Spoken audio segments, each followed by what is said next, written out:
Trump aboie comme un chien enragé, menaçant de fermer la frontière, très courageux en aboyant contre des familles désespérées qui ne peuvent rien faire. Mais Sheinbaum vient de lui montrer les crocs et maintenant le chien qui aboyait a la queue entre les jambes. Claudia Sheinbaum vient de dire non à Donald Trump. Le Mexique a refusé la présence de troupes américaines, d'agents de la CIA et de forces spéciales du Pentagone sur le territoire mexicain. Et pendant que Trump menace d'attaques terrestres contre les cartels, la présidente du Mexique lui a répondu avec un mot que personne en Amérique latine n'avait osé prononcer depuis des décennies, souveraineté. Ce n'est pas un simple différend diplomatique, c'est un séisme géopolitique. Parce que pendant que vous écoutez ces mots, il y a plus de 653 milliards de dollars d'échanges bilatéraux qui sont en jeu. Et ce que le Mexique vient de faire a des répercussions directes sur votre portefeuille, sur le prix de l'essence, sur les transferts d'argent de votre famille et sur chaque produit qui traverse cette frontière de 3200 km. Permettez-moi d'être parfaitement clair sur ce qui se passe. Le New York Times a révélé il y a à peine 72 heures un document qui confirme que le gouvernement de Trump a exercé des pressions sur le Mexique pour autoriser des troupes d'opérations spéciales américaines et des officiers de la CIA à accompagner les militaires mexicains dans des opérations contre les laboratoires de fentanyl. Et ce n'est pas tout, Washington a également proposé de déployer des drones armés pour effectuer des frappes aériennes contre les cartels sur le territoire mexicain. Ceci, mes amis, n'est pas de la coopération. C'est une proposition d'occupation militaire déguisée en aide humanitaire. Et voici ce qui est vraiment important. Sheinbaum a dit non, pas une fois, pas deux fois.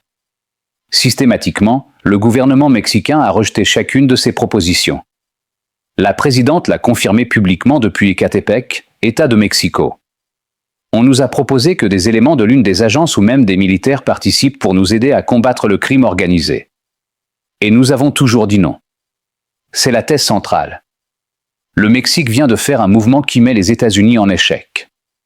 La question est, comment l'ont-ils fait et qu'est-ce que cela signifie pour vous? C'est là que l'analyse devient personnelle. Les médias traditionnels vous diront qu'il s'agit d'un conflit sur la sécurité, mais ils se trompent. Le véritable danger de cette confrontation n'est pas seulement pour les gouvernements, mais pour votre facture d'électricité, pour le prix des aliments que vous achetez chaque semaine et pour les transferts d'argent que votre famille envoie ou reçoit.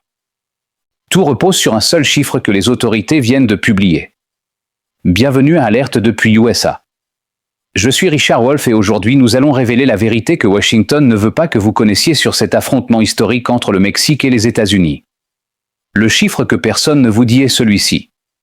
Le commerce entre le Mexique et les États-Unis a atteint 400 milliards de dollars uniquement dans les 9 premiers mois de 2025. Le Mexique s'est consolidé comme le principal partenaire commercial des États-Unis, dépassant le Canada et laissant la Chine loin derrière. Chaque jour, des centaines de milliers de camions traversent cette frontière transportant des pièces automobiles, des fruits, des légumes, des machines et des produits qui finissent dans les rayons de Walmart, chez les concessionnaires automobiles, dans les usines de Détroit. Mes sources au sein du département du commerce des États-Unis m'ont confirmé que 14,7% de toutes les importations américaines proviennent du Mexique. Cela signifie que si Trump met à exécution sa menace de fermer la frontière ou d'imposer davantage de tarifs douaniers, les prix aux États-Unis explosent et quand les prix aux États-Unis augmentent, devinez ce qui arrive à l'inflation au Mexique.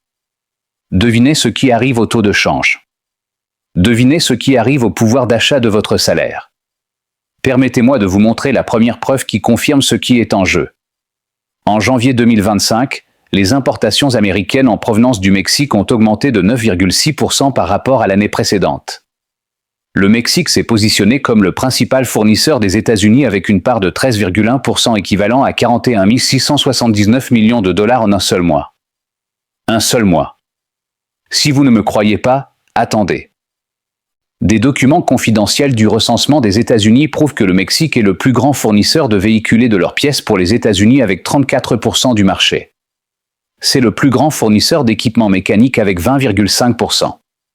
C'est le plus grand fournisseur de fruits avec 43,5% et il contrôle 69,3% de tous les légumes qui arrivent sur les tables américaines. Imaginez que vous avez un voisin qui a toujours contrôlé le robinet de votre maison. Chaque fois que vous vouliez faire quelque chose qui ne lui plaisait pas, il vous coupait simplement l'eau. Eh bien, le Mexique vient de démontrer que ce robinet fonctionne dans les deux sens. Si Trump ferme la frontière, les Américains se retrouvent sans avocats, sans tomates, sans les pièces automobiles qui maintiennent General Motors et Ford en fonctionnement. Et ce n'est pas de la spéculation. En septembre 2025, les exportations mexicaines vers les États-Unis ont augmenté de 13,8% en glissement annuel, le niveau le plus élevé en 14 mois. L'industrie manufacturière non automobile a été le principal moteur de cette croissance. Machines, ordinateurs, technologies, tout s'écoule vers le nord. Pendant que Trump menace, le commerce continue de battre des records. Mais il y a quelque chose qu'on ne vous a pas dit. La vraie raison pour laquelle Trump fait pression sur le Mexique n'a rien à voir avec le fentanyl. Écoutez-moi attentivement, car c'est crucial. Le département d'État a publié un communiqué cette semaine exigeant des résultats concrets et vérifiables du Mexique. Ils ont clairement indiqué que les progrès graduels face aux défis de sécurité à la frontière sont inacceptables. Cependant, les chiffres racontent une histoire très différente. Le gouvernement de Sheinbaum a réduit le passage de fentanyl vers les États-Unis de 50%. Le Mexique a saisi 320 tonnes de drogue en un an. L'opération Frontra Norte, lancée en février 2025, a abouti à plus de 10 700 arrestations, près de 8 000 armes saisies et plus de 1 300 000 cartouches confisquées. 44 fusils Barrett calibre 50. Les armes les plus meurtrières qui existent ont été retirées des mains du crime organisé. Alors pourquoi Trump continue-t-il à faire pression? La réponse réside dans ce que Washington veut vraiment. Ce n'est pas la sécurité, c'est le contrôle. Le contrôle sur les ressources du Mexique, le contrôle sur la politique commerciale mexicaine. Le contrôle sur les décisions souveraines d'une nation indépendante. Et voici ce qui est vraiment important. Le gouvernement du Mexique a livré aux États-Unis plus de 50 criminels de haut niveau en 2025, dont Rafael Caro Quintero, fondateur du cartel de Guadalajara. L'homme qui a ordonné l'assassinat de l'agent de la DEA Enrique Camarena il y a 4 décennies. Ils ont également livré les frères Trevino Moral, dirigeants des États, et Antonio Osegra Cervantes, frère du chef du cartel Jalisco Nouvelle Génération. Le Mexique a fait ce que les États-Unis ont demandé. Il a déployé 10 000 membres de la Garde nationale et 2 100 soldats de l'armée à la frontière nord. Il a localisé 3 tunnels clandestins utilisés pour le trafic de drogue. Il a saisi plus de 119 000 kg de drogue, dont 601 kg de fentanyl pur. Et il y a un autre résultat que Trump ne peut ignorer. Le flux migratoire vers les États-Unis a considérablement diminué. Le rapport de décembre du Bureau des douanes et de la protection des frontières des États-Unis fait état de seulement 30 375 rencontres avec des migrants. Cela représente 92% de moins que pendant l'administration de Joe Biden. Le Mexique a aidé à y parvenir en déployant des forces à sa frontière sud et en établissant des points de contrôle sur les routes migratoires. Et voici un fait que les médias américains ne veulent pas que vous sachiez. L'industrie automobile génère près de 10 millions d'emplois directs aux États-Unis et 11 millions d'emplois indirects supplémentaires. Au Mexique, elle génère 1 million de postes directs et soutient 20 millions de familles. 70% des camions lourds fabriqués au Mexique sont expédiés aux États-Unis. Si Trump ferme cette frontière, les usines d'assemblage dans les deux pays se paralysent en quelques jours. Beaucoup de gens dans les commentaires de la dernière vidéo m'ont écrit en disant « Sheinbaum se plie devant Trump ». Je respecte votre opinion, mais voici la preuve irréfutable de pourquoi vous vous trompez. La présidente du Mexique a établi une ligne rouge qu'aucun président mexicain n'avait tracée depuis des décennies. Elle a dit coopération oui, subordination et intervention non. Ce n'est pas de la théorie, c'est la réalité. Quand Trump a envoyé son secrétaire d'État, Marco Rubio, faire pression sur le chancelier Juan Ramón de la Fuente, le Mexique a répondu avec des données. Quand le département d'État a exigé plus d'action, Sheinbaum a présenté des résultats, la réduction de 40% de la moyenne quotidienne d'homicides volontaires dans tout le pays.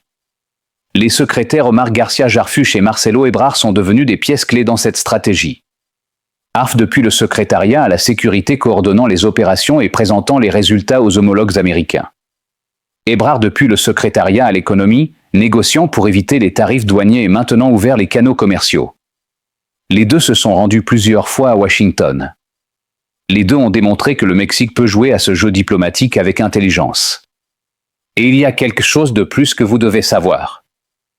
Le commandement nord des États-Unis s'est réuni avec les secrétaires de la Marine et de la Défense du Mexique au moins 3 fois en 2025. Cela reflète une coopération militaire sans précédent, mais selon des conditions définies par le Mexique, pas sous les ordres de Washington. Si vous restez avec moi jusqu'à la minute 12, je vous montrerai exactement comment cette décision du Mexique affectera le prix de l'essence que vous mettez dans votre voiture et les transferts d'argent dont votre famille dépend pour survivre. Mais attendez parce qu'il y a plus. Le vrai problème n'est pas seulement la frontière, c'est qui est derrière ces pressions à Washington. Voici le fait qui prouve la stratégie de Trump. Le New York Times a révélé que pendant le gouvernement de Joe Biden, la CIA a commencé à effectuer des vols secrets avec des drones au-dessus du Mexique pour détecter les laboratoires de fentanyl et tracer les précurseurs chimiques qui entrent par les ports mexicains. Ces informations étaient partagées avec les unités militaires mexicaines qui exécutaient les opérations. Mais Trump veut aller plus loin, il veut que le personnel américain participe directement au raid. Il veut que les agents de la CIA soient présents lorsque les soldats mexicains enfoncent les portes de ces laboratoires. Et voici ce qui fait trembler Washington. Sheinbaum a dit que les opérations, les actions sont réalisées avec des éléments mexicains, que ce soit des forces armées ou du secrétariat à la sécurité. Point final, sans négociation. Il est important que vous compreniez l'ampleur de ce qui se passe. Le secrétaire à la sécurité du Mexique, Omar Garcia Harfuch, a confirmé qu'il y a moins de plusieurs centaines d'agents de sécurité américains au Mexique et qu'ils sont tous désarmés et ont l'approbation des autorités mexicaines. Cela signifie que le Mexique contrôle qui entre et dans quelles conditions. Ce n'est pas les États-Unis qui décident, c'est le Mexique. Lors du procès de Joaquín El Chapo Guzmán en 2019, un agent de la DEA a raconté comment il a dirigé la capture du trafiquant de drogue à Mazatlan en 2014. Il était armé d'un fusil automatique et portait le même uniforme que les marines mexicains. C'était sous les administrations précédentes. Sous Sheinbaum, cela n'arrivera pas. Les implications sont énormes. Pour la première fois dans l'histoire moderne, un président du Mexique dit aux États-Unis qu'il y a des limites, que la souveraineté ne se négocie pas, que la coopération ne signifie pas livrer le contrôle de votre territoire à une puissance étrangère. Maintenant, permettez-moi de vous expliquer comment cela affecte directement votre portefeuille. Si vous vivez aux États-Unis et avez de la famille au Mexique, les transferts d'argent que vous envoyez pourraient être affectés. En 2024, les transferts d'argent vers le Mexique ont dépassé 60 milliards de dollars. Cet argent maintient le fonctionnement de communautés entières dans le Michoacán, Oaxaca, Guerrero, Zacatecas. Si Trump décide de prendre des représailles contre le Mexique pour avoir refusé d'accepter des troupes américaines, il pourrait mettre en place des restrictions sur les virements d'argent, il pourrait taxer les transferts d'argent, il pourrait compliquer les processus bancaires. Et si vous vivez au Mexique, préparez-vous à ce qui suit. Le taux de change du peso face au dollar a montré de la volatilité en raison de cette incertitude. Quand le peso s'affaiblit, tout ce que nous importons devient plus cher. L'essence augmente, les appareils électroménagers augmentent, les aliments transformés augmentent.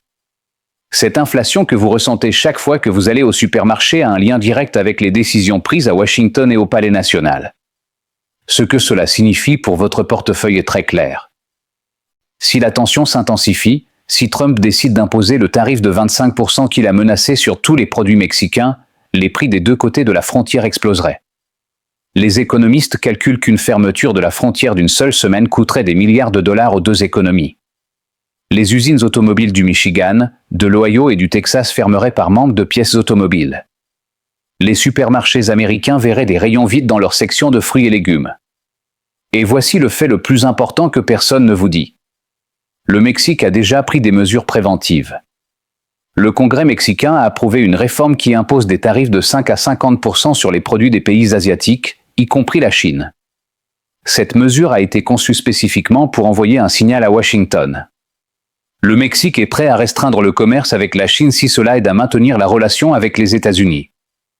Selon les documents du secrétariat des Finances, les revenus des taxes sur les importations passeront de 151 milliards de pesos en 2025 à 254 milliards en 2026. C'est une augmentation réelle de 60%. Le Mexique se prépare à un scénario où le commerce mondial devient plus cher et plus compliqué.